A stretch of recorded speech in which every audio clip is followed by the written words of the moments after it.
খাগড়াছড়ির মহালছড়িতে একটি ঝুঁকিপূর্ণ সেতু দিয়ে চলাচল করছেন মহালছড়ি উপজেলার মুবাছড়ি ইউনিয়নবাসী।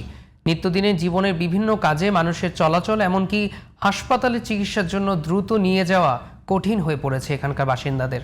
স্থানীয় সরকার প্রকৌশল অধিদপ্তরের কর্মকর্তা বলছেন, সেতুটি নির্মাণের জন্য ঊর্ধ্বতন কর্তৃপক্ষকে বলা হয়েছে।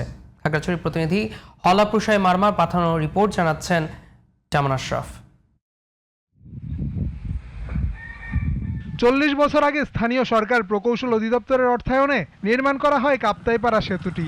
মহালছড়ি সিঙ্গিনালা সড়কের উপর কাপ্তাইপাড়া সেতুটি উপজেলা সদরের সঙ্গে মুবাছড়ি ইউনিয়নকে সংযুক্ত করে। ফলে এই সড়ক দিয়ে মুবাছড়ি ইউনিয়ন ও রাঙামাটির নানিয়ারচর উপজেলার করল্লাছড়ি, সাবেখং সহ প্রায় 30টি গ্রামের কয়েক হাজার বাসিন্দা চলাচল করে এবং পণ্য আনা নেওয়া করেন। সেতুটির দুপাশের সংযোগ সড়কের দেয়াল ধসে পড়ায় ঝুঁকি নিয়েই নিয়মিত যাতায়াত করছেন বলে জানান এলাকাবাসী।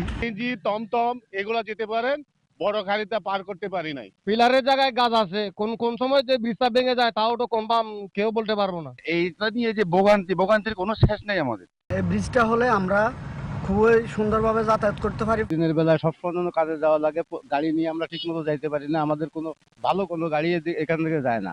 গাড়ি একটা আসলে হয়তো ওইদিকে যাইতে পারতেছে না, আসা যাওয়াটা কষ্ট হচ্ছে।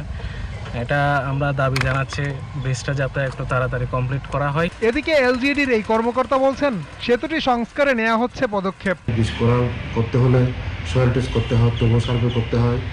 আমরা সব কিছু কমপ্লিট হয়ে ডিজাইন সব কিছু কমপ্লিট হয়ে গেছে। তো বর্তমানে ওটা টেন্ডারে গেছে, টেন্ডার হয়ে গেছে এবং ঠিকাদার ইভ্যালুয়েশন হয়ে গেছে। আমরা ঢাকায় পাঠাচ্ছি।